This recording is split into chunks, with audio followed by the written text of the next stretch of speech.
नमस्कार दोस्तों, मैं विकास आप सभी को अपने YouTube चैनल पर स्वागत करते हैं। दोस्तों, डेमोक्रेसी मूल रूप से एक ग्रीक शब्द है जो डेमोस और क्रेसिया से मिलकर के बना हुआ है। डेमोस का अर्थ होता है पीपल और क्रेसिया का अर्थ होता है रूल, यानी कि rule by people.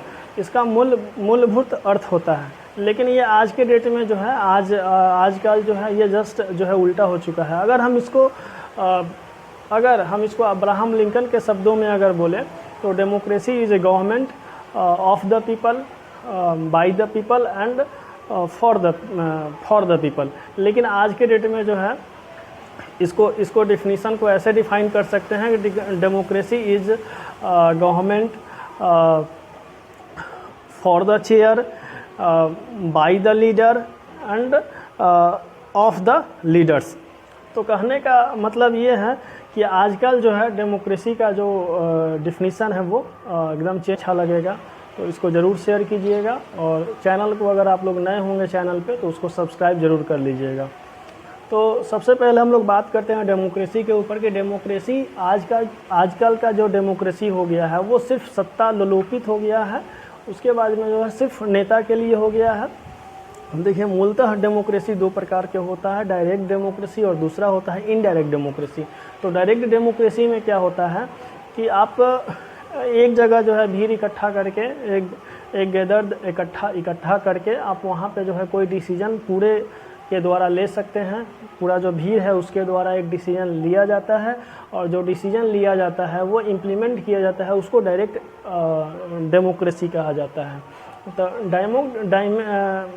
Direct democracy का एक अच्छा उदाहरण जो है आप आज के डेट में आप लोग ग्राम सभा में देख रहे होंगे कि क्योंकि ग्राम सभा का जब गठन होता है उसके बाद जो है सामूहिक रूप से कोई निर्णय लिया जाता है उसमें, वो एक डायरेक्ट डेमोक्रेसी का एक जस्ट एग्जाम्पल है। दूसरा होता है जीविका में जो SHO ये लोग का जो गठन किया जाता है वो भी एक डायरेक्ट डेमोक्रेसी का एक उदाहरण है, क्योंकि वहाँ पे 10, 12 से 15 महिलाएं जो भी होती है वो क्या करती है कि अपना एक डिसीजन लेती है सब मिल करके उसके बाद जो है वो इम्प्लीमेंट करती है। तो डायरेक्ट डेमोक्रेसी का क्या हो गया, एक उदाहरण हो गया। लेकिन अब आइए इनडायरेक्ट डेमोक्रेसी के ऊपर चलते हैं। तो इनडायरेक्ट डेमोक्रेसी को हम लोग दूसरे शब्दों में लिबरल डेमोक्रेसी भी कहते हैं, या एक तरह से कह सकते हैं कि प्रोडक्टिव डेमोक्रेसी भी होता है, उसको बोलते हैं। तो देखिए, इनडायरेक्ट डेमोक्रेसी में क्या होता है कि आप अपना रिप्रेजेंटेटिव चुनते हैं। अब यहाँ पे देखिए, रिप्रेजेंटेटिव चुनते हैं, अगर हम संविधान के शब्दों में या डेमोक्रेसी का जो एक्चुअल वर्ड है उसके शब्दों में अगर हम इसको बयां करें तो होता है कि जनता जो है डायरेक्ट अपना ये चुनती है, रिप्रेजेंटेटिव चुनती है। लेकिन दोस्तों, ये ऐसा एक्चुअल में होता नहीं है, जनता नहीं चुनती है। पार्टी जो है हम लोगों के ऊपर एक अपना जो कैंडिडेट है पार्टी का वो हम लोगों के ऊपर इम्पोज किया जाता है। जैसे जो कैंडिडेट हमको पसंद नहीं है फिर भी वो पार्टी हम लोगों के ऊपर इम्पोज करती है। मान लेते हैं कि 3 पार्टी है, कहीं भी जो है मुख्य रूप से 2 या 3 पार्टी हैं पूरे भारत में। तो अगर 2 या 3 पार्टी जो अपने मन से कोई भी कैंडिडेट को पैसा लेकर के टिकट दे करके उस कैंडिडेट को हमारे ऊपर इम्पोज कर देती है, तो फिर वहाँ पे तो हम उस कैंडिडेट को चेंज नहीं कर सकते हैं। मजबूरी है कि हम लोगों को क्या करते हैं, उसको वोट करते हैं। तो जो वो क्या करती है, हम लोगों के ऊपर जो इम्पोज करती है क्या कैंडिडेट, उसको हम लोग वोट तो दे देते हैं, लेकिन फिर बाद में देखिए उसका क्या नतीजा होता है। उसके बाद देखिए आगे क्या होता है कि आजकल जो डेमोक्रेसी का जो परिभाषा है वो अलग तरीके से, पहले जो है एक से दूसरे दल में 1-2 व्यक्ति या 1-2 विधायक या 1-2 जो नेता था वो दल बदल करता था।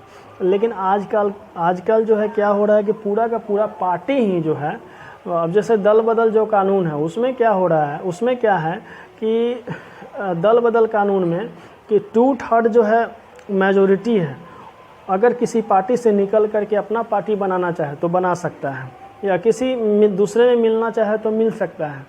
ये इस पे कोई जो है पाबंदी नहीं है। लेकिन 1-2 अगर निकलता है इधर से उधर जाता है तो उसका मान्यता रद्द हो जाता है। जैसे अभी जो है मान लेते हैं कल जो फैसला हुआ है बिहार के मुख्यमंत्री के द्वारा कि अपने पूरे पार्टी को जो है एक जो दूसरे दल से हटा करके दूसरे दल में अगर मतलब अगर मिले हैं तो इसके लिए कोई रूल नहीं है। वैसे इस पे जो है सोचना होगा। जैसे वोट लेने का जब टाइम आता है तो आदमी या कोई जनता जो होता है वो पूरा जो है सिस्टम को देख करके, जैसे जिस पार्टी के साथ आप हैं, जिसके साथ आप एलाइज में हैं, उसको पूरा देख करके जनता वोट देती है। लास्ट में जो है उसको क्या होता है, लास्ट में जो है वो ठगा जाता है। तो वही सब दोस्तों बात है कि यहाँ पे जब भी अब यहाँ पे जो है आपका वोट किसको दे रहे हैं, आप वोट किसको दे रहे हैं, इस पार्टी को दे रहे हैं या उस पार्टी को दे रहे हैं, अब उससे कोई मतलब नहीं रह गया है। तो आप इस चीज़ को समझ सकते हैं।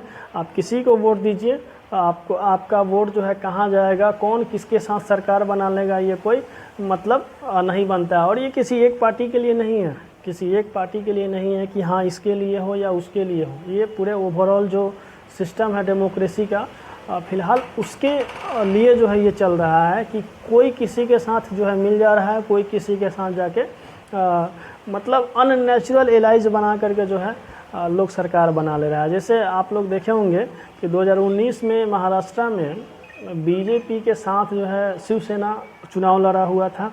दोनों जो है मिल करके चुनाव लड़ा, लेकिन जीतने के बाद जो है शिवसेना फिर अलग हो गया। अभी यहाँ पे आप देखे होंगे एग्जाम्पल, जो एनडीए जो है, एनडीए के साथ जो है जेडीयू चुनाव लड़ा हुआ था, लेकिन फिर अभी जो है क्या हुआ, अलग हुआ। फिर एक बार और नीतीश जी इसके पहले वाला जो है आरजेडी के साथ, यूपीए के साथ चुनाव लड़े हुए थे, लेकिन फिर वो क्या हो गया, वहाँ से अलग होकर के एनडीए के साथ सरकार बना ली है। तो ये अब आज की डेट में ये एक तरह से आप किसी के ऊपर सबसे ज़्यादा जो मतलब डबल स्टैंडर्ड टाइप का जो नेता, डबल स्टैंडर्ड जो हो गया है, जो प्रजाति पाई जाती है वो अब नेताओं में पाई जाती है सबसे ज़्यादा। तो इसलिए वो भी है। अब ये जो एक शब्द जो पहले लोग बोलता है नेता लोग हमेशा, सिद्धांत, तो इसको मतलब ये जो सिद्धांत है ना, उन लोगों के मुंह से जो है अब अच्छा नहीं लगता है। जो सैद्धांतिक बात है वो केवल जो है वो लोग दूसरे के मतलब दूसरे के ऊपर इम्प्लीमेंट करते हैं सिद्धांत, अपने ऊपर, उन लोगों के ऊपर कोई सिद्धांत विधांत कुछ काम नहीं आता है। तो एक तरह से कह सकते हैं कि ये जो है इस पे सुप्रीम कोर्ट को कुछ ना कुछ निर्णय करना चाहिए, कुछ पॉलिसी जो है पहले तो डिसीजन लेना चाहिए कि जो जिसको वोट करे उसका वोट जो है सार्थक हो, ये ना हो किसी के साथ। ये एक तरह से कह सकते हैं कि डेमोक्रेसी का ये काला अध्याय होता है, इस तरह से कि आप इसके साथ सरकार में हैं, फिर इसके साथ से उसके साथ मिल गया, उसके साथ से उसके साथ मिल गया। तो ये एक डेमोक्रेसी का काला अध्याय है। एक तरह से कह सकते हैं कि ये डेमोक्रेसी का लोग चीर हरण कर देता है।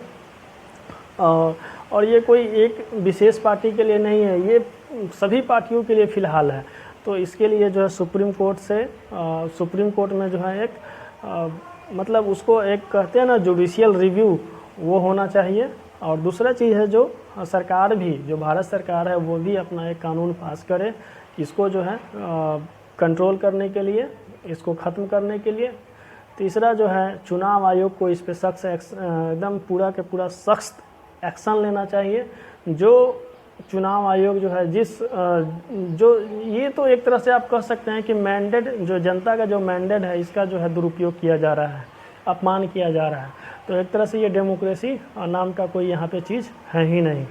तो ये एक तरह से काला अध्याय है डेमोक्रेसी का। ये किसी पार्टी के लिए, किसी विशेष पार्टी के लिए नहीं है, ये सब पार्टी के लिए है। तो दोस्तों चलिए ठीक है, चैनल को सब्सक्राइब कर लीजिए अगर नहीं किए हुए हैं तो, और